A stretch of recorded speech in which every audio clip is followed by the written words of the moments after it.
সূরাতুল মুমিন আয়াত নম্বর 178। আল্লাহ তাআলা বলেন, ওয়ালাকাদ আরসালনা রুসুলাম মিন ক্বাবলিকা মিনহুম মা ক্বাসাসনা আলাইকা ওয়া মিনহুম মান লাম নাকসুস আলাইকা। হে নবী, আমি আপনার পূর্বে অনেক নবী এবং রাসূলকে পাঠিয়েছি। আপনার পূর্বে অনেক নবী এবং রাসূলকে পাঠিয়েছি, তাদের মধ্যে কিছু জনের বর্ণনা আমি আপনার সামনে পেশ করেছি, অর্থাৎ সেই সমস্ত নবী এবং রাসূলদের কিছু নবীদের কথা শুনিয়েছি, আবার কিছু নবীদের বর্ণনা আমি আপনার কাছে গোপন করেছি। তাহলে আল্লাহ তাআলা কি বললেন?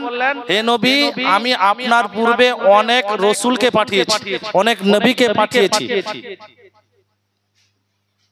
কিছু নবীর কথা আপনার কাছে গোপন করেছি, আপনাকে জানিয়েছি, আবার কিছু নবীর কথা আপনাকে জানাইনি।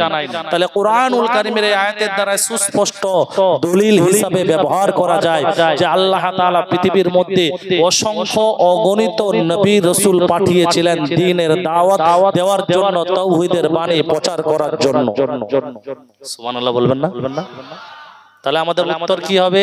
এরপর থেকে যখন জিজ্ঞাসা করবে 1,24,000 পয়গম্বর মতান্তর 2,24,000 পয়গম্বর, নাকি আমরা এই উত্তর দেব যে আল্লাহ তাআলা অসংখ্য নবী এবং রাসূল পাঠিয়েছিলেন? এটাই হলো সঠিক উত্তর। এইবার আসি, এই কথাগুলো কোথায় এলো? এই কথা কোথা থেকে এলো? এই বিষয়ে কয়েকটি দুর্বল হাদিস আছে। 1,24,000 2 লাখের তো কোনো গল্পই নয়, 1,24,000-ই কথা বলছি। 2 লাখের তো কোনো গল্পই নয়, এটা বানাওয়া। 1,24,000 যেটা, এই বিষয়ে কয়েকটা আবু সাঈদ খুদরি রাদিয়াল্লাহু তাআলা আনহু থেকে বর্ণিত আছে, এরকম কয়েকটি সাহাবা থেকে বর্ণিত আছে যে পৃথিবীর মধ্যে 1,24,000 পয়গম্বর এসেছিলেন। তবে হাদিসের সানাদ মজবুত নয়, দুর্বল। একটা হলো সহিহ মানের হাদিস যা আমলের ক্ষেত্রে গ্রহণযোগ্য, আর একটা হলো দুর্বল হাদিস যাকে অভয়েড করা খুবই দরকার। তাহলে কোরআনুল কারীমের সুস্পষ্ট দলিল থাকা যেই জায়গায় আছে যে আল্লাহ তাআলা অগণিত নবী এবং রাসূলকে পাঠিয়েছেন, এটাই হলো আমাদের শেষ কথা হবে যে অসংখ্য নবী এবং রাসূল পৃথিবীর সরজমিনে আগমন করেছিলেন, ঠিক কি না? এবার আসি, যেমন আল্লাহ তাআলা প্রত্যেকটা নবীকে তার কোন না কোন জাতির জন্য, কোন না কোন কওমের জন্য, কোন না কোন গোষ্ঠীর জন্য, এক এক নবীকে এক এক কওমের জন্য, এক এক জাতির জন্য, এক এক গোষ্ঠীর জন্য আল্লাহ তাআলা পৃথিবীর সরজমিনে পাঠিয়েছিলেন। আবার একই সময়ে দুইজন নবীকে পাঠিয়েছেন, যেমন একই সময়ে হযরতে মূসা আলাইহিস সালাতু ওয়াস সালাম নবী এবং তার ভাই হযরতে হারুন আলাইহিস সালাতু ওয়াস সালাম নবী। একই সময়ে ইব্রাহিম আলাইহিস সালাতু ওয়াস সালাম যেমন নবী, তার চাচা যান হযরতে লূত আলাইহিস সালাতু ওয়াস সালাম নবী ছিলেন। একই সময় হযরতে ইয়াকুব আলাইহিস সালাতু ওয়াস সালাম যেমন নবী এবং তার সন্তান হযরতে ইউসুফ আলাইহিস সালাতু ওয়াস সালাম নবী ছিলেন একই সময়ে। আবার এক একটা নবীকে কয়েক জাতির জন্য আল্লাহ তাআলা প্রেরণ করেছিলেন। কোরআনুল কারীমের মধ্যে তার সুস্পষ্ট দলিল সহ আল্লাহ তাআলা ব্যাখ্যা করেছেন, আমাদেরকে জানিয়েছেন। পারা নাম্বার 8 সূরাতুল আরাফ আয়াত নাম্বার 59। আল্লাহ তাআলা বলেন, লাকাদ আরসালনা নূহান ইলা কওমিহি ফাকালা ইয়া কওমি ইবুদুল্লাহা মা লাকুম মিন ইলাহিন গায়রু। আমি নূহকে পৃথিবীর জমিনে পাঠালাম। নূহ আলাইহিস সালাতু ওয়াস সালাম পৃথিবীর সরজমিনে এসে তার কওমকে বলে, তার সম্প্রদায়কে বলে, হে আমার কওম, হে আমার সম্প্রদায়, তোমরা এক আল্লাহর ইবাদত করো, আল্লাহ ছাড়া কোনো উপাস্য নাই। নূহ আলাইহিস সালাতু ওয়াস সালাম তাওহীদের বাণী, এক আল্লাহর বাণী তার জাতির সামনে, তার কওমের সামনে পৌঁছে দিল। 950 বছর মানুষকে ঈমানের দাওয়াত দেওয়ার পর মাত্র 13 জন ইসলাম গ্রহণ করেছিল। অবশেষে যখন তার কওম অস্বীকার করলো, আল্লাহ তাআলা বন্যা দিয়ে, পানি দিয়ে তার কওমকে আল্লাহ তাআলা ধ্বংস করে দিল। কোরআনুল কারীমে আমরা শুনেছি কিনা, বিভিন্ন উলামায়ে কেরামদের মুখ থেকে আমরা শুনেছি কিনা। আল্লাহ তাআলা অপর এক নবীর কথা বলেন, পারা নাম্বার 8 সূরাতুল আরাফ আয়াত নাম্বার 108 আয়াত নাম্বার 65। আল্লাহ তাআলা বলেন, ওয়া ইলা আদিন আখাহুম হুদা قال يا قوم اعبدوا الله ما لكم من إله غيره। আল্লাহ তাআলা বলেন, আমি তাদের কাছে তাদের ভাই হযরত হুদ আলাইহিস সালাতু ওয়াস সালামকে পাঠালাম। হযরত হুদ আলাইহিস সালাতু ওয়াস সালাম তার কওমকে বলে, তার জাতিকে বলে, হে আমার জাতি, আমার সম্প্রদায়, তোমরা এক আল্লাহর ইবাদত করো, আল্লাহ ছাড়া কোনো উপাস্য নাই। আবার আল্লাহ তাআলা অপর এক নবীর কথা বললেন, পারা নাম্বার 8 সূরাতুল আরাফ আয়াত নাম্বার 73। আল্লাহ তাআলা বলেন, ওয়া ইলা সামুদ আখাহুম সালিহা ক্বালা ইয়া কওমি ইবুদুল্লাহা মা লাকুম মিন ইলাহিন গায়রু। আমি তাদের কাছে তাদের ভাই সালেহকে পাঠালাম। সালেহ আলাইহিস সালাতু ওয়াস সালাম দুনিয়ার জমিনে এসে তার কওমকে বলে, তার সম্প্রদায়কে বলে, হে আমার কওম, হে আমার সম্প্রদায়, এক আল্লাহর ইবাদত করো, এক আল্লাহর উপাসনা করো, আল্লাহ ছাড়া কোনো উপাস্য নেই। আবার আল্লাহ তাআলা অপর এক নবীর কথা বললেন, পারা নাম্বার 8 সূরাতুল আরাফ আয়াত নাম্বার 80। আল্লাহ তাআলা বলেন, ওয়ালুতান ইদ ক্বালা লিকওমিহি আতাতুনাল ফাহিশাতা মা সাবাকাকুম বিহা মিন আহাদিম মিনাল আলামিন। যখন লূত আলাইহিস সালাতু ওয়াস সালাম তার কওমকে বলল, তার জাতিকে বলল, হে আমার জাতি, আমার সম্প্রদায়, তোমরা এমন অশ্লীল কাজ কেন করছো? এই কাজ দুনিয়ার জমিনে, পৃথিবীর জমিনে তোমাদের আগে কেউ কখনো করে নাই। সুতরাং তোমরা এক আল্লাহর ইবাদত করো, আল্লাহকে ভয় করো, আল্লাহ ছাড়া কোনো উপাস্য নাই। আল্লাহ তাআলা অপর এক নবীর কথা বললেন, পারা নাম্বার 8 সূরাতুল আরাফ আয়াত নাম্বার 85। ওয়া ইলা মাদিয়ানা আখাহুম শুআইবা ক্বালা ইয়া কওমি ইবুদুল্লাহা মা লাকুম মিন ইলাহিন গায়রু। আমি তাদের কাছে তাদের ভাই হযরত শুআইব আলাইহিস সালাতু ওয়াস সালামকে পাঠালাম মাদিয়ানবাসীর কাছে। সে তার সম্প্রদায়কে এসে বলে, হে আমার সম্প্রদায়, হে আমার কওম, তোমরা এক আল্লাহর ইবাদত করো, আল্লাহ ছাড়া কোনো উপাস্য নেই। আল্লাহ তাআলা অপর এক নবীর কথা বললেন, পারা নাম্বার 23 সূরাতুস সাফফা আয়াত নাম্বার 124। ওয়া ইন্না ইলিয়াসা লামিনাল মুরসালিন ইদ ক্বালা লিকওমিহি আলা তাত্তাকুন। সবাই পড়েন আল্লাহু আকবার। হযরত ইলিয়াস নবীও একজন নবী ছিলেন। তিনি তার সম্প্রদায়কে বলে, হে আমার সম্প্রদায়, এক আল্লাহর ইবাদত করো, আল্লাহ ছাড়া কোনো উপাস্য নেই, এবং আল্লাহকে ভয় করো। এভাবে দুনিয়ার জমিনে প্রত্যেকটা নবীকে আল্লাহ তাআলা পাঠিয়েছিলেন। প্রত্যেকটা নবী তার কওমকে দাওয়াত দেয়, এক আল্লাহর কথা বলে, আল্লাহর সঙ্গে কাউকে শরীক করতে বলে না। প্রতিটা নবী এই কথা বলতে গিয়ে নবীদেরকে রক্তাক্ত করা হয়েছে, নবীদেরকে কোন নবীকে করাত দিয়ে ছিঁড়া হয়েছে, কোন নবীকে গর্ত খুলে গর্ত খনন করে জিন্দা কবর দেওয়া হয়েছে, কোন নবীকে কুয়ার মধ্যে ফেলা হয়েছে, কোন নবীকে রক্তপাত করা হয়েছে, কোন নবীকে পাথর মেরে মেরে হত্যা করা হয়েছে। দুনিয়ার জমিনে নবীরা মার খেয়েছে, তবুও দ্বীনের দাওয়াত, তবুও ইসলামের দাওয়াত নবীরা দিতে ভুল করে নাই। নবীরা মার খেয়েছে, আল্লাহ তাআলা বরদাস্ত করে নিয়েছেন, কিন্তু দুনিয়ার জমিন থেকে দিন মিটে যাবে, আল্লাহর কথা মিটে যাবে, এটা আল্লাহ বরদাস্ত কখনোই করেন নাই। অবশেষে আমার আপনার নবী বিশ্ব নবী মুহাম্মদুর রাসূলুল্লাহ সাল্লাল্লাহু আলাইহি ওয়াসাল্লামকে আল্লাহ তাআলা পাঠালেন।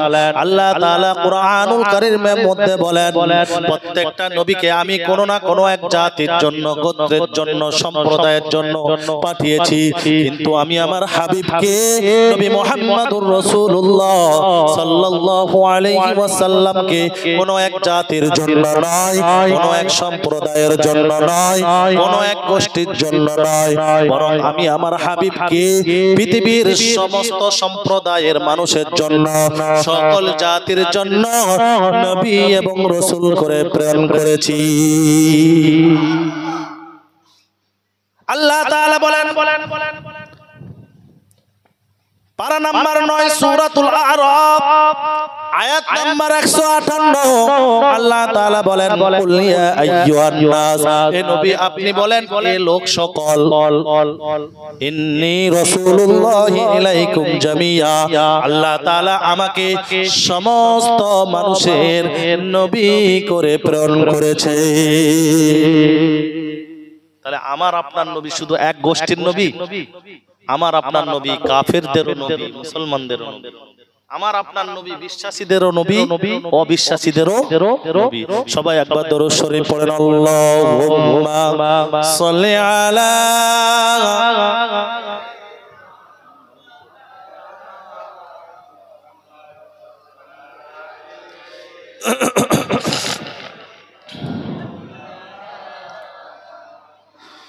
জিকির করেন সুবহানাল্লাহ, আলহামদুলিল্লাহ, লা ইলাহা ইল্লাল্লাহ, সুবহানাল্লাহ, আলহামদুলিল্লাহ, লা ইলাহা ইল্লাল্লাহ, সুবহানাল্লাহ, আলহামদুলিল্লাহ, লা ইলাহা ইল্লাল্লাহ, লা ইলাহা ইল্লাল্লাহ, মুহাম্মাদুর রাসূলুল্লাহ, আল্লাহুম্মা সাল্লি আলা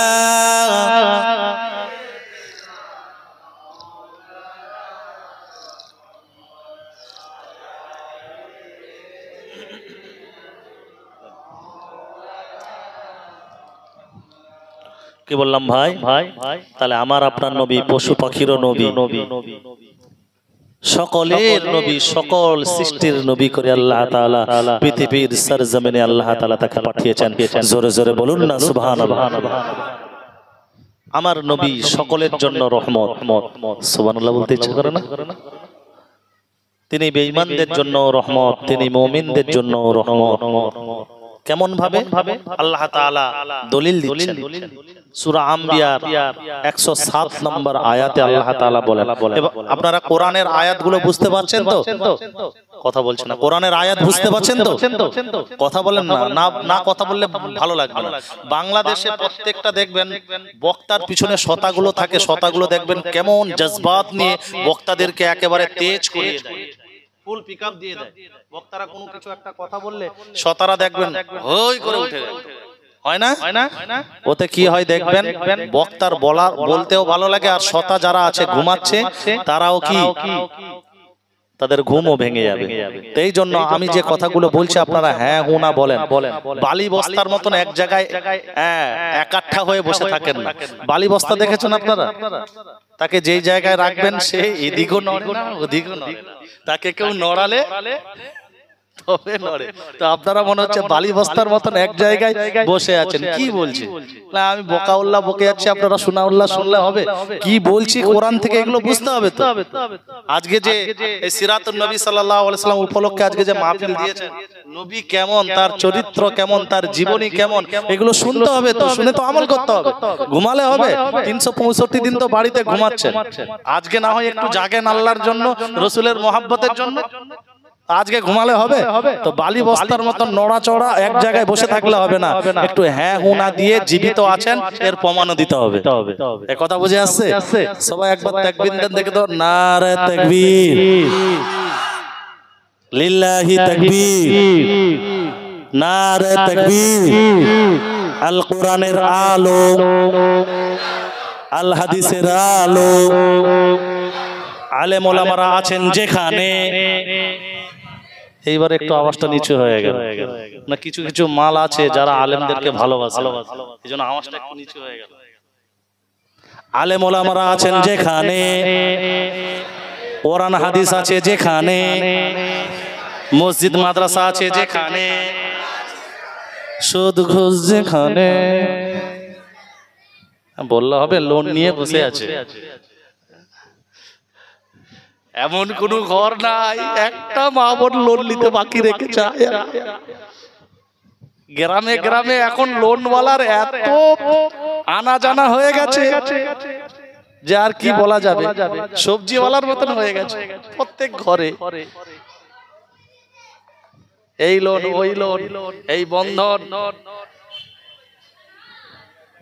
প্রত্যেকটা বাড়িতে রয়েছে।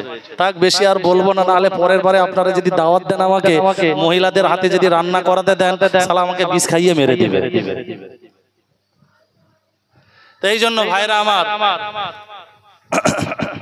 কোরআন হাদিস, আল্লাহ তাআলা কোরআনুল কারীমের মধ্যে কি বলেছেন এটা শুনতে হবে, আর নবী পাক সাল্লাল্লাহু আলাইহি ওয়াসাল্লাম হাদিসের মধ্যে কি বলেছে এটা শুনতে হবে। আজকে এই উপলক্ষ জলসা, আর আমি আপনাদের সামনে বলেছি যে আমি যতক্ষণ কথা বলবো কোরআন এবং হাদিসের বাইরে যাব না, যাব কোরআন এবং হাদিসের মধ্যেই থাকবো। কারণ আমাদের বাঁচার রাস্তা এবং আমাদেরকে জান্নাতে পথে নিয়ে যাওয়ার দুটো দিক, এক হলো কোরআন আর একটা হলো কি হাদিস। দুটো জিনিস, দুটো জিনিস, পদ একটা দুটো জিনিস, পদ একটা দুটো জিনিস, এক হলো কোরআন আর এক হলো কি হাদিস। নবীজি সাল্লাল্লাহু আলাইহি ওয়াসাল্লামের জীবনী, তার কথাবার্তা, তার চরিত্র, তার আখলাক, আর আল্লাহ তাআলার কালাম, তার কথাবার্তা। তো আল্লাহ তাআলা সূরা আম্বিয়ার 7 নম্বর আয়াত, 107 নম্বর আয়াতের মধ্যে বলেন, ওয়ামা আরসালনাকা ইল্লা রাহমাতাল লিল আলামিন। হে নবী মুহাম্মদ সাল্লাল্লাহু আলাইহি ওয়াসাল্লাম, আমি আপনাকে বিশ্ব মানবের জন্য রহমত স্বরূপ প্রেরণ করেছি। নবী তো আমাদের জন্য রহমত, নবী কাফেরদের জন্য রহমত, পশু পাখিদের জন্য রহমত। এই আয়াতের ব্যাখ্যায় ইমাম তাবারী রাহমাতুল্লাহ আলাইহি ব্যাখ্যা করতে গিয়ে বলেন, তার তাফসীর গ্রন্থে তাফসীরে তাবারীর মধ্যে তিনি উল্লেখ করেছেন, ওয়ান্নাল্লাহা আরসালা নাবিয়াহু মুহাম্মাদান সাল্লাল্লাহু আলাইহি ওয়াসাল্লাম রাহমাতান লিজামিইল আলামিন মুমিনিহিম ওয়া কাফিরিহিম। আল্লাহ তাআলা তার নবীকে পৃথিবীর সমস্ত মানুষের জন্য, সমস্ত সৃষ্টির জন্য রহমত স্বরূপ প্রেরণ করেছে। নবী আমাদের জন্য কেমন রহমত? ইমাম তাবারী রাহমাতুল্লাহ আলাইহি বলেন, আল্লাহ তাআলা নবীর মাধ্যমে আমাকে আপনাকে হেদায়েত দান করেছেন, নবীর উপরে ঈমান আনা এবং নবী আল্লাহর পক্ষ হইতে যে বিধান এনেছেন সেই বিধান অনুযায়ী যদি আমি আপনি আমল যদি করতে পারি, আল্লাহ তাআলা বলেন বান্দা মরতে দেরি, জান্নাতে যেতে বেশি দেরি নয়। এই জন্য হলো মুমিন হলো নবীর জন্য, নবী হলো মুমিনদের জন্য রহমত, কাফেরদের জন্য কেমন আবার তিনি রহমত। একটু আগে যে আমি কোরআনুল কারীমের আয়াতগুলো আপনাদেরকে শুনিয়ে দিয়ে গেলাম, বিভিন্ন সময়ে আল্লাহ তাআলা প্রত্যেকটা নবী এবং রাসূলকে যে দুনিয়ার মধ্যে পাঠিয়েছিলেন, প্রত্যেকটা নবী এবং রাসূল এসে বলেছিল, হে আমার জাতি, আমার কওমি, আমার সম্প্রদায়, তোমরা এক আল্লাহর ইবাদত করো, আল্লাহর সঙ্গে কাউকে শরীক করো না, আল্লাহর সঙ্গে কাউকে তোমরা শরীক উপস্থাপন করো না, এক আল্লাহর ইবাদত করো, আল্লাহ ছাড়া কোনো উপাস্য নাই। সেই সময় তার কওম যারা মেনে নিয়েছিল আল্লাহ তাআলা তাদেরকে আযাব থেকে রক্ষা করেছিলেন, হেফাজত করেছিলেন। আর সেই সময় যারা নবীকে অপবাদ দিয়েছিল, অস্বীকার করেছিল, আল্লাহ তাআলা সেই সময় সেই নবীদের কওমকে নগদ আযাব দিয়ে আল্লাহ তাআলা ধ্বংস করে দিয়েছিলেন। এই জন্য আমাদের নবী হলো কাফেরদের জন্য রহমত, বেঈমানদের আমাদের জন্য রহমত।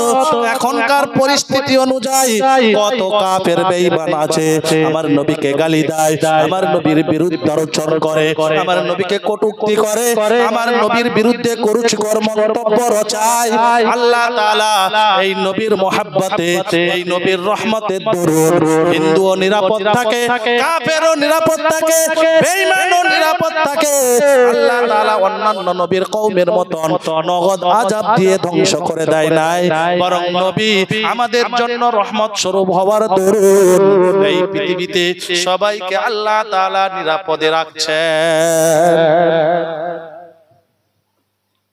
ভাইরা আমার, নবী সাল্লাল্লাহু আলাইহি ওয়াসাল্লাম 40 বছরে তিনি নবুয়ত প্রাপ্তি হন, অর্থাৎ নবুয়ত পেলেন।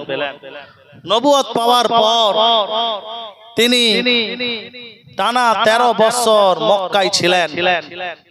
এই 13 বছর মক্কায় থাকার পর নবী করিম সাল্লাল্লাহু আলাইহি ওয়াসাল্লামের উপরে অনেক জুলুম, জ্বালা, অপবাদ, অনেক কাফেররা ষড়যন্ত্র চালিয়েছিল। আপনাদেরকে একটা সংখ্যা বলি, এই সংখ্যাটা মাথায় রাখবেন।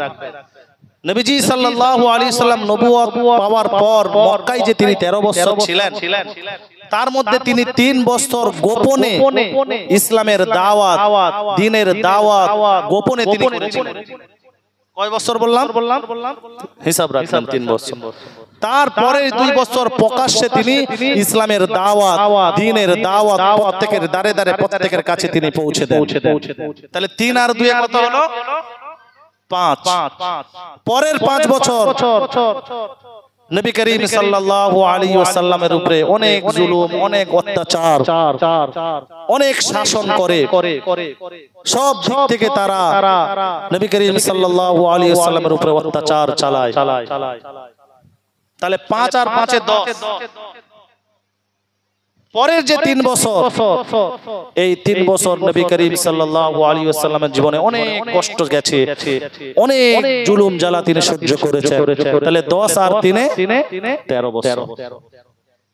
লাস্টের 3 বছর মা খাদিজা রাদিয়াল্লাহু তাআলা আনহা বেঁচে ছিলেন না, আর চাচা আবু তালেবও বেঁচে ছিলেন না। চাচা আবু তালেব এবং মা খাদিজা রাদিয়াল্লাহু তাআলা আনহা যতদিন বেঁচে ছিলেন, নবী করিম সাল্লাল্লাহু আলাইহি ওয়াসাল্লামের সামনে ঢাল হয়ে তিনারা দাঁড়িয়ে যেতেন। অথচ চাচা আবু তালেব ঈমান আনেন নাই। ঈমান না আনার কারণেও তবুও ভাতিজাকে সমর্থন করতেন, ভাতিজার কাজকে সমর্থন করতেন, দ্বীনি কাজকে তিনি সমর্থন করতেন, কিন্তু ঈমান তিনি আনেন নাই।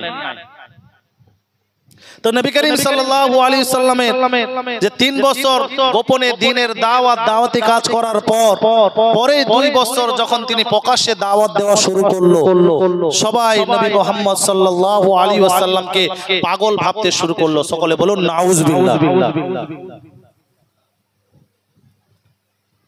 মক্কার বেঈমানেরা, মক্কার কাফেররা বলল, মনে হয় নবী মুহাম্মদ পাগল হয়ে গেছে, নিজের বাপ দাদার ধর্ম ছেড়ে দিয়ে নিজের রচিত ধর্মের প্রচার করছে। আল্লাহ তাআলা বেঈমানদের জবাব আল্লাহ তাআলা কুরআনুল কারীমের মধ্যে দিয়ে দিলেন। পারা নাম্বার 29 সূরাতুল হাক্কা 40-41 নম্বর আয়াত পড়লে বুঝতে পারবেন, যখন বেঈমানেরা অপবাদ দেওয়া শুরু করলো যে নবী মনে হয়, মুহাম্মদ মনে হয় পাগল হয়ে গিয়েছে, নিজের বাপ দাদার ধর্ম ছেড়ে দিয়ে অন্য ধর্মের প্রচার করছে, অন্য ধর্ম প্রসার করছে। এর কি হয়েছে? কি পাগল হয়ে গেছে? নাউজুবিল্লাহ পড়ে। আল্লাহ তাআলা বলেন, না না, আমার হাবিব পাগল নয়, বরং আমার হাবিব আমার পক্ষ হইতে যে বাণী আমি তার প্রতি অবতীর্ণ করেছি, সেই বাণী তোমাদের কাছে শোনাচ্ছে, তোমরা সত্যিটা মেনে নিতে পারছো না। আল্লাহ তাআলা বলেন সূরা হাক্কার মধ্যে, যখন কাফেররা আমার আপনার নবীকে অপবাদ দেওয়া শুরু করে দিল, আল্লাহ তাআলা সূরা হাক্কার মধ্যে বললেন, হে নবী আপনি তাদেরকে বলেন, ওয়ামা হুয়া বিকাউলি শাইর। তারা বলতে লাগলো, মনে হয় এটা কোনো কবির কথা, কোরআনের কথা। তারা যখন বলতে লাগলো এটা মনে হয় কোনো কবির কথা, আল্লাহ তাআলা বললেন, না না, এটা কোনো কবির কথা হতে পারে না। কলিলাম মা তুমিনুন, তোমরা অল্পই ঈমান গ্রহণ করে থাকো। আবার তারা বলল যে এটা তাহলে কবির কথা নয়, তাহলে কার কথা? ওয়ালা বিকাউলি কাহিনী, কোন গণকের কথা। আবার আল্লাহ তাআলা জবাব দিয়ে দিলেন, না না না, এটা কোনো গণকের কথা নয়, এটা হলো তানজিলুম মির রাব্বিল আলামিন, আল্লাহ তাআলার পক্ষ হইতে নাজিলকৃত কিতাব, যা নবীর উপরে নাজিল করা হয়েছে। একবার জোরে জোরে বলুন না সুবহানাল্লাহ। পরে 2 বছরতে এইভাবে নবী করিম সাল্লাল্লাহু আলাইহি ওয়াসাল্লামকে অপবাদ দিতে লাগলো। দূর থেকে মক্কায় যারা হজের উদ্দেশ্যে আসতো, তিজারতের উদ্দেশ্যে আসতো, ব্যবসার উদ্দেশ্যে আসতো, নানান রকম মানুষের কান ভারী করত। মক্কার বেঈমানেরা কাফেররা বলতো যে আমাদের গ্রামে একজন পাগল ব্যক্তি আছে, তোমরা ওই পাগল ব্যক্তির কথা শুনবে না, তোমরা ওই পাগল ব্যক্তির ধারে কাছেও যাবে না। আর মানুষকে যেই বিষয়ে নিষেধ করা হয় দেখবেন সেই জিনিসগুলো বেশি বেশি করে মানুষ করে। এটা মানুষের কি ফিতরাত, মানুষের স্বভাব। মানুষকে যদি বলা হয় মদ খাস না, সে বেশি বেশি করে মদ খাবে। মানুষকে যদি বলা হয় জুয়া খেলিস না, সে বেশি বেশি করে জুয়া খেলবে। এই ভুল বলছি?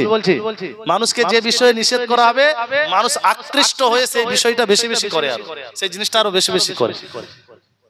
তো দূর দূরান্ত থেকে, বিভিন্ন দেশ থেকে, শহর নহর গ্রাম থেকে যে সমস্ত মানুষরা মক্কায় আসতো, তাদেরকে মক্কার বেঈমানেরা আবু জাহেল, উতবা, সাইবা, উকবা মানুষের কান ভারী করে দিত।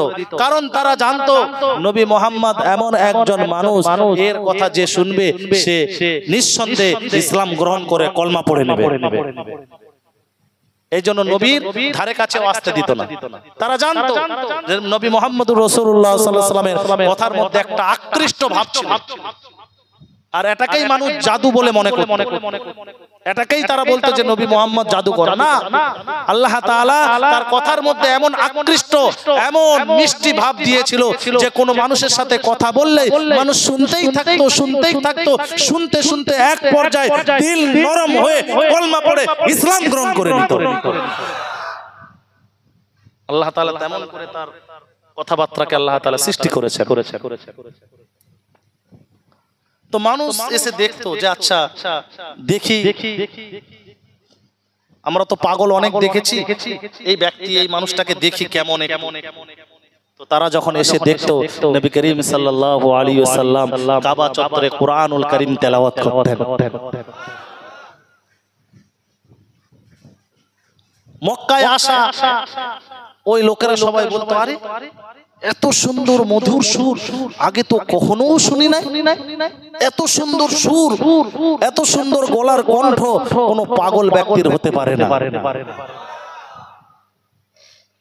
বলে আমরা তো পাগল দেখেছি, নখগুলো বড় বড়, চুলগুলো কেমন থাকে, গোপগুলো বড় বড়, তার গায়ে নোংরা জামা কাপড় থাকে, কিন্তু এনাকে তো দেখে মনে হচ্ছে একজন পৃথিবীর মধ্যে সবচেয়ে সুন্দর, সবচেয়ে পরিষ্কার পরিচ্ছন্ন একজন সুঠাম দেহের মানুষ। উতবা, সাইবা, আবু জাহেল বাইরে আসা লোকদেরকেও যখন বুঝিয়ে পারলো না, না আর কাজ হবে না, এবার নবী করিম সাল্লাল্লাহু আলাইহি ওয়াসাল্লামের উপরে জুলুম জ্বালা শুরু করে দিল। কেমন ভাবে জুলুম জ্বালা করত? এবার সহিহ হাদিস থেকে আপনাদেরকে শোনাই, একটু মনোযোগ সহকারে শুনেন। সহিহ বুখারীর 520 নম্বর হাদিসের বর্ণনা। এই বর্ণনাকারী হযরতে আব্দুল্লাহ ইবনে মাসউদ রাদিয়াল্লাহু তাআলা আন। এই সাহাবীর নাম কি? হযরতে আব্দুল্লাহ ইবনে মাসউদ রাদিয়াল্লাহু তাআলা আন। তিনি বলেন, ক্বালা বাইনামা রাসূলুল্লাহ সাল্লাল্লাহু আলাইহি ওয়াসাল্লাম কায়িমুন ইসাল্লি ইনদাল কাবা। আল্লাহর নবী সাল্লাল্লাহু আলাইহি ওয়াসাল্লাম একদিন কাবার সামনে নামাজ আদায় করছিলেন, সালাত আদায় করছিলেন। ওয়াজামু কুরাইশিন ফি মাজালিসিহিম, এবং কুরাইশের নেতৃবৃন্দগণ এক জায়গায় বসেছিল। কোন মিটিং হচ্ছিল, কুরাইশের নেতৃবৃন্দগণ, বেঈমানেরা এক জায়গায় বসেছিল। তাদের মধ্যে একজন বলল, ইদ ক্বালা কাইলুহুম মিনহুম আলা তানদুরুনা ইলা হাদাল মুরাই। আচ্ছা তোমরা কি দেখতে পাও না ওই ব্যক্তি তার রবের কেমন ইবাদত করে আমাদের সামনে, তোমরা কি এটা দেখতে পাও না?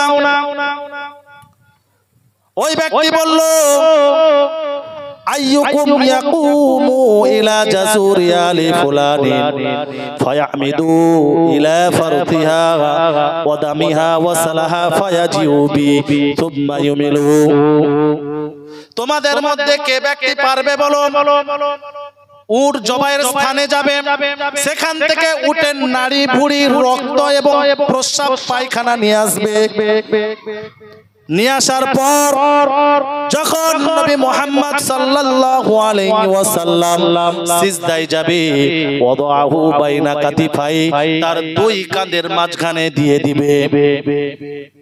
একজন পাপিষ্ট উঠে দাঁড়ালো। এই ওয়াজ বুঝতে পারছেন না? একজন পাপিষ্ট ব্যক্তি, একজন পাপী উঠে দাঁড়ালো, যার নাম হচ্ছে উকবা ইবনে আবি মুআইদ।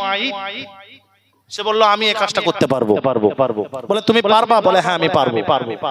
এই উকবা উট জবাইয়ের স্থানে গেল, যাওয়ার পর সেখান থেকে উটের নাড়ি ভুঁড়ি রক্ত পচা দুর্গন্ধ জিনিসগুলো নিয়েছে, রক্ত প্রস্রাবগুলো নিয়েছে। ফালাম্মা সাজাদা রাসূলুল্লাহ সাল্লাল্লাহু আলাইহি ওয়াসাল্লাম ওয়াদাহু বাইনা কাতিফাই ওয়া সাবাতান নবী সাল্লাল্লাহু আলাইহি ওয়াসাল্লাম, যখন আল্লাহর নবী সাল্লাল্লাহু আলাইহি ওয়াসাল্লাম সিজদায় যেতেন, সত্যি সত্যি উটের নাড়ি ভুঁড়ি রক্ত প্রস্রাব পায়খানা দুর্গন্ধ জিনিস আল্লাহর নবী সাল্লাল্লাহু আলাইহি ওয়াসাল্লামের কান মোবারকের উপরে রেখে দিত। আল্লাহর নবী সাল্লাল্লাহু আলাইহি ওয়াসাল্লাম সিজদা থেকে মাথা তিনি উঠাতে পারতেন না। কষ্টতে শ্বাস বন্ধ হয়ে আসতো। আল্লাহ নবী সাল্লাল্লাহু আলাইহি ওয়াসাল্লামকে কেমন ভাবে তারা কষ্ট দিল দেখেন। কিসের কারণে কষ্ট দিচ্ছে? যে কেন বাপদাদার ধর্ম ছেড়ে আল্লাহর ধর্ম প্রচার করছে, বাপদাদার ধর্ম ছেড়ে দিয়ে কেন কোরআনের বাণী প্রচার করছে? এই রাগে সহ্য করতে না পেরে এরকম নির্মম হত্যা চালায় মক্কার কাফেররা, বেঈমানেরা। তো নবী করিম সাল্লাল্লাহু আলাইহি ওয়াসাল্লামের উপরে যখন উটের নাড়ি ভুঁড়ি রক্ত প্রস্রাব পায়খানা যখন দুই কাঁধের মাঝখানে যখন রেখে দিত, নবী করিম সাল্লাল্লাহু আলাইহি ওয়াসাল্লাম সিজদা থেকে তিনি আর মাথা উঠাতে পারতেন না। অনেক লম্বা সময় ধরে তিনি সিজদায় থাকতেন। আর এদিকে কাফেররা মজা লুটতে থাকলো।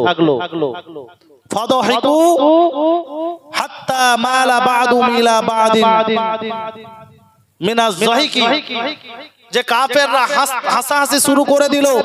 একজন কাফের একজন বেঈমান অপর বেঈমানের উপরে হাসাহাসি করে লুটোপুটি করতে লাগলো। একজন মানুষ আর একজন মানুষ যখন হাসে দেখবেন একে অপরের গায়ের মধ্যে পড়ে যায়, বেশি হাসলে হয় না? নবী কেন দিনের দাওয়াত দিচ্ছে, কেন আল্লাহর দাওয়াত দিচ্ছে, তাওহীদের বাণী প্রচার করছে, এক আল্লাহর ধর্ম কেন প্রচার করছে? সহ্য করতে না পেরে বাপ দাদার ধর্ম ছেড়ে দিয়ে সহ্য করতে না পেরে এরকম নির্মম ভাবে অত্যাচার চালাচ্ছে। ফান্তালাকা মুনতালিকুন ইলা ফাতেমা, এই জায়গায় অনেক লম্বা আলোচনা। কেউ একজন গিয়ে বলে ফাতেমা রাদিয়াল্লাহু তাআলা আনহাকে যে মক্কার বেঈমানেরা তোমার আব্বা জানের উপরে এইভাবে নির্মম ভাবে জুলুম জ্বালা অত্যাচার চালাচ্ছে। ফাতেমা রাদিয়াল্লাহু তাআলা সেই জায়গায় দৌড়ে আসলেন। আসার পরে দেখছে তার আব্বা জানের দুই কান মোবারকের উপরে উটের ময়লা জাতীয় নাড়ি ভুঁড়ি রক্ত প্রস্রাব পায়খানা চাপানো রয়েছে। হযরতে ফাতেমা রাদিয়াল্লাহু তাআলা আল্লাহর নবী সাল্লাল্লাহু আলাইহি ওয়াসাল্লামের কান মোবারক থেকে সেগুলো সরিয়ে দিতেন। তাহলে কিভাবে অত্যাচার চালিয়েছে বুঝতে পেরেছেন? কিভাবে জুলুম জ্বালা করেছেন নবী করিম সাল্লাল্লাহু আলাইহি ওয়াসাল্লাম। তারপরেও তিনি কিন্তু দাওয়াতের কাজ, ইসলামের বাণী, কোরআনের বাণী তিনি মানুষের সামনে পৌঁছাতে ভুল করেননি, বরং কাজের গতি যা ছিল, যত জুলুম জ্বালা অত্যাচার খেয়েছে, যত জুলুম জ্বালা অত্যাচারের শিকার হয়েছেন, তত এই কাজের গতিকে আল্লাহর নবী সাল্লাল্লাহু আলাইহি ওয়াসাল্লাম বাড়িয়ে দিয়েছেন, আরো কাজের গতিকে বাড়িয়ে দিয়েছেন। এই সহিহ বুখারীর 4855 নম্বর হাদিসের বর্ণনা। এই 520 নম্বর হাদিসের যে ঘটনা ঘটিয়েছে উকবা, আর সহিহ বুখারীর 4855 নম্বর হাদিসের বর্ণনায়ও একই ব্যক্তি একই ঘটনা ঘটিয়েছে। ওই ব্যক্তি ঘটনা ঘটিয়েছে, ওই উকবা, ওই পাপিষ্ট, ওই পাপী। নবীর এক সাহাবীর নাম হলো উরওয়া ইবনে জুবাইর রাদিয়াল্লাহু তাআলা আনহু। এই উরওয়া ইবনে জুবাইর রাদিয়াল্লাহু তাআলা আনহু তিনি একদিন নবীর এক সাহাবীকে আব্দুল্লাহ ইবনে আমর ইবনে আস রাদিয়াল্লাহু তাআলা আনহুকে জিজ্ঞাসা করছেন যে মক্কার বেঈমানেরা, মক্কার কাফেররা নবী করিম সাল্লাল্লাহু আলাইহি ওয়াসাল্লামের উপরে কেমন অত্যাচার করত এবং কেমন জুলুম জালা করত, সেই সম্পর্কে আপনি আমাকে একটু বলেন। তিনি বলেন قال بين رسول الله صلى الله عليه وسلم يصلي بفناء الكعبة আল্লাহর নবী সাল্লাল্লাহু আলাইহি ওয়াসাল্লাম যখন তিনি কাবার আঙ্গিনায় কাবার চত্বরে নামাজ আদায় করতেন, একদিন এক সময় তিনি কাবার চত্বরে কাবার আঙ্গিনায় নামাজ আদায় করছিলেন। ওই উকবা নামক পাপী আল্লাহর নবী সাল্লাল্লাহু আলাইহি ওয়াসাল্লামের কাছে গেলেন। ফাআখাযা বিমানকিবি রাসূলুল্লাহ সাল্লাল্লাহু আলাইহি ওয়াসাল্লাম, ওই উকবা পাপী আল্লাহর নবী সাল্লাল্লাহু আলাইহি ওয়াসাল্লামের কাঁধ মোবারক ধরলেন। কাঁধ মোবারক ধরার পর ওয়ালাউ সাউবাহু ফি উনুকিহি ফাখনাকাহু বিহি খনকান শাদীদা, গলার মধ্যে একটা কাপড় জড়িয়ে খুব জোরে একটা টান দিল। গলার মধ্যে একটা কাপড় জড়িয়ে খুব জোরে একটা টান দিল। কেমন অবস্থা হবে বলেন? গলার মধ্যে যদি একটা কাপড় জড়িয়ে খুব জোরে টান দেয়, অবস্থা কি হবে? চোখ মুখগুলো বের হয়ে যাবে না? সঙ্গে সঙ্গে আকবালা আবু বকর, হযরতে আবু বকর রাদিয়াল্লাহু তাআলা আনহু নবীজিকে কত ভালোবাসেন, কত মহব্বত করেন। নবীজিকে বেঈমানেরা মারবে আর আবু বকর সহ্য করবে না। আবু বকর রাদিয়াল্লাহু তাআলা আনহু সেই জায়গায় ছুটে আসলেন। ছুটে আসার পর ফাখাযা বিমানকিবি ওয়া দাফা আন রাসূলুল্লাহ সাল্লাল্লাহু আলাইহি ওয়াসাল্লাম, বেঈমানকে এক ধাক্কা দিলেন, আল্লাহর নবীর কান মোবারক থেকে তাকে দূরে সরিয়ে দিলেন। আবার বলতে লাগলেন আতাকদুলুনা রাজুলান ফায়াকুলু রাব্বি আল্লাহ ওয়া ক্বাদ জাআকুম বিল বাইয়িনাতি মির রাব্বিকুম, তোমরা কি এই ব্যক্তিকে, এই মানুষটিকে শুধু এই মাত্র মেরে ফেলতে চাও, হত্যা করতে চাও এই জন্য যে শুধু বলে আমার রব আল্লাহ, এই জন্যই কি তোমরা এই মানুষটিকে হত্যা করবে নাকি? এবং এই ব্যাপারে সে তোমাদের কাছে সুস্পষ্ট প্রমাণও পেশ করেছে। নবীজি সাল্লাল্লাহু আলাইহি ওয়াসাল্লাম আল্লাহর পক্ষ হইতে যে বাণী, এই বাণী তাদের সামনে পেশও করেছে। তো তোমরা কি এই কারণেই নবী মুহাম্মদ সাল্লাল্লাহু আলাইহি ওয়াসাল্লামকে হত্যা করবে যে বলে ফায়াকুলু রাব্বি আল্লাহ, আমার রব আল্লাহ, এই কারণেই তোমরা হত্যা করে দিবে একজন ব্যক্তিকে?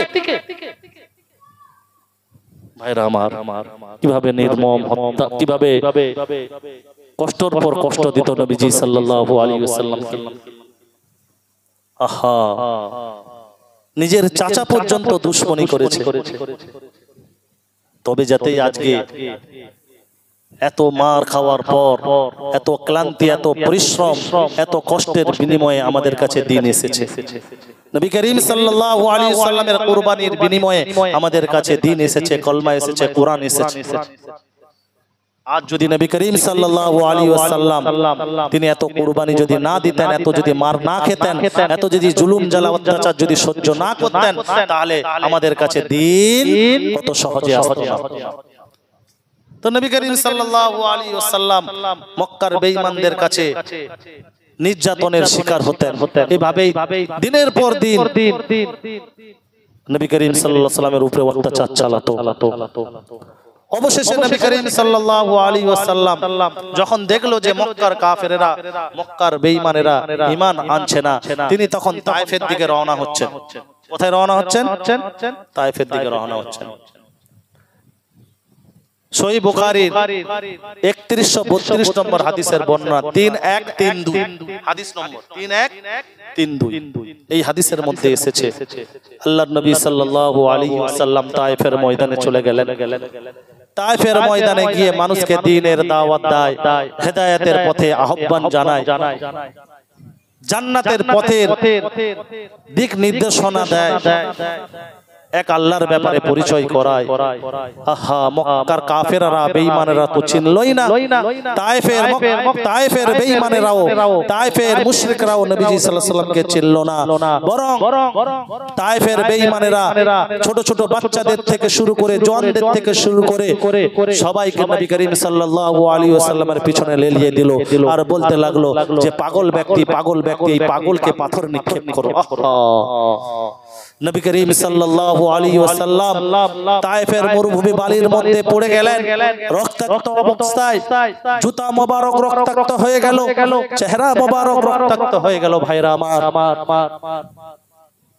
চেহারা মোবারক রক্তাক্ত হয়ে গেল, জুব্বা মোবারক রক্তাক্ত হয়ে গেল, ফেরেশতাদের মধ্যে কান্না শুরু হয়ে গেল, আসমানের মধ্যে কান্নার রোল পড়ে গেল।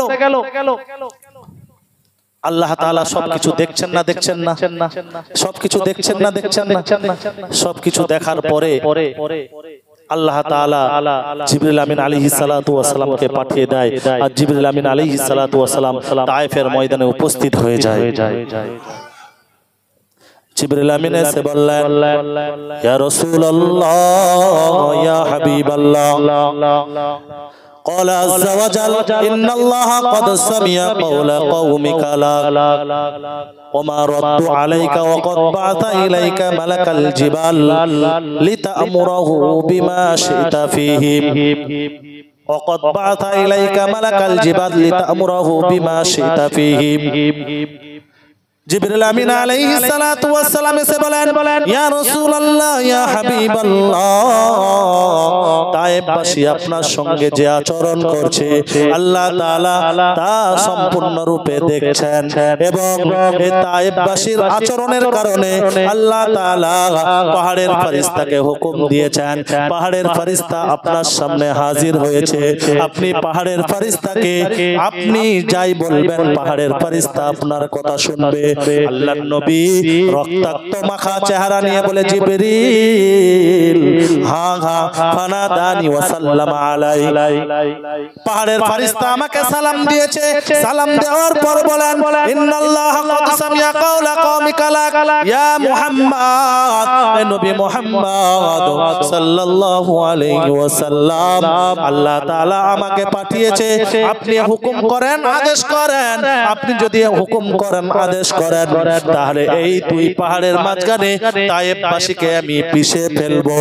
আল্লাহর নবী সাল্লাল্লাহু আলাইহি ওয়াসাল্লাম কখনো হুঁশ কখনো বেহুশ, কখনো হুঁশ কখনো বেহুশ, রক্তাক্ত চেহারা নিয়ে এবার তিনি উঠে দাঁড়ালেন, দুই হাত আকাশের দিকে উত্তোলন করলেন। উত্তোলন করার পর তিনি বললেন, লা বাল আরজু আন ইখরিজাল্লাহু মিন আসলাবিহিম মান ইয়াবুদুল্লাহ ওয়াহদাহু লা শারীকা লাহু ওয়া মান ইশরিক বিহি শাইয়া। না না না জিবরিল আমিন, না, আমি চাই না আমার কোন উম্মত ধ্বংস হয়ে যাক, আমি চাই না আমার কোন উম্মত আযাবের মধ্যে পড়ে যাক, বরং আমি তো সকলের জন্য রহমত স্বরূপ করে এসেছি। আমি চাই না আমার কোন উম্মত ধ্বংস হয়ে যাক। এরা হয়তো আমাকে চিনে না, এরা হয়তো আমাকে জানে না, এরা হয়তো আমার কদর জানে না। এদের মধ্যে এমন মানুষ আসবে, এদের বংশধরদের মধ্যে, এদের নাসলের মধ্যে এমন মানুষ আসবে যারা এক আল্লাহর ইবাদত করবে। আমি নবী মুহাম্মদ আমাকে নবী বলে স্বীকার করে নেবে। চিন্তা করতে পারছেন? কঠিন সময়ে পুরো চেহারা রক্তাক্ত, আল্লাহ পাক ফেরেশতাকে পাঠিয়ে দিয়েছেন। নবীজি হুকুম করলে ফেরেশতা রেডি ছিল। পাহাড়ের ফেরেশতা তায়েফবাসীকে কি করতেন? দুই পাশের দুটো পাহাড়কে পুরো একদম চাপিয়ে দিয়ে একদম শেষ করে দিত, তায়েফবাসীর গোষ্ঠী সব করে দিত। আল্লাহর নবী বললেন, না, আমি চাই না আমার কোন উম্মত ধ্বংস হয়ে যাক, আমার উম্মত কষ্ট পাক, আমি চাই না। জিবরিল আমিন, তুমি ফিরে যাও। এরা হয়তো আমাকে মানে না, দিন মানে না, আল্লাহকে বুঝে না। এদের নাসলের মধ্যে এমন মানুষ আসবে যারা দিন বুঝবে, এক আল্লাহর ইবাদত করবে, আল্লাহর সঙ্গে কাউকে শরীক করবে না, এবং আমি যে নবী মুহাম্মদ আমার প্রতি তারা ঈমান আনয়ন করবে। একবার জোরে বলুন না সুবহানাল্লাহ। সবাই দরুদ শরীফ পড়ুন, আল্লাহুম্মা সাল্লি আলা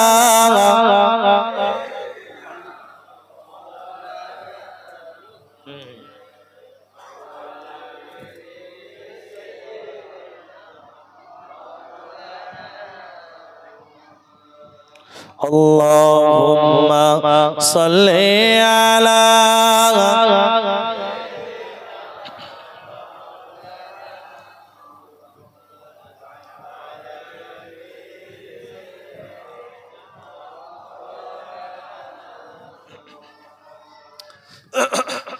আমি লিখব চিঠি দেব তোমায়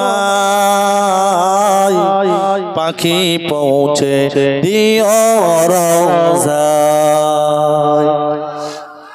আর একটু জোরে হবে না? আর একটু জোরে হবে না? আমি লিখব চিঠি দেব তোমায় পাখি পৌঁছে দিও রওজায়। আমি থাকব বসে আশায় চিঠির উত্তর আসবে আমার গায়। আমি থাকব বসে আশায় চিঠির উত্তর আসবে আমার গায়। আমি লিখব চিঠি দেব তোমায় পাখি পৌঁছে দিও রওজায়। আমি লিখব চিঠি দেব তোমায় পাখি পৌঁছে দিও রওজায়। কবে আসবে মদিনার পাইগাম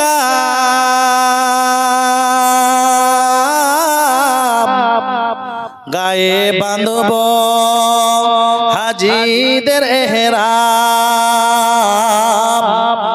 কবে আসবে মদিনার পাইগাম গায়ে বাঁধব হাজিদের এহরাম। আমি ঘুরব মদিনার চারিপাশ দু চোখে দেখব সবুজে গম্বর। আমি ঘুরব মদিনার চারিপাশ দু চোখে দেখব সবুজে গম্বর। আমি লিখব চিঠি দেব তোমায় পাখি পৌঁছে দিও রওজায়।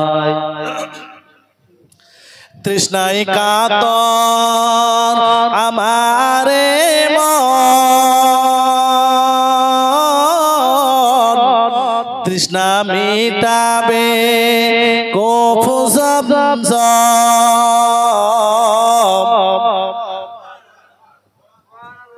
তৃষ্ণায় কাতর আমারে মন তৃষ্ণা মিটাবে কফু জমজম। সে পানি মাখব আমি সারা গায় পাখি পৌঁছে দিও রওজায়। আমি লিখব চিঠি দেব তোমায় পাখি পৌঁছে দিও রওজায়। আমি লিখব চিঠি দেব তোমায় পাখি পৌঁছে দিও রওজায়। আমি থাকব বসে আশায় চিঠির উত্তর আসবে আমার গায়। আমি থাকব বসে আশায় চিঠির উত্তর আসবে আমার গায়। আমি লিখব চিঠি দেব তোমায় পাখি পৌঁছে দিও রওজায়। আল্লাহুম্মা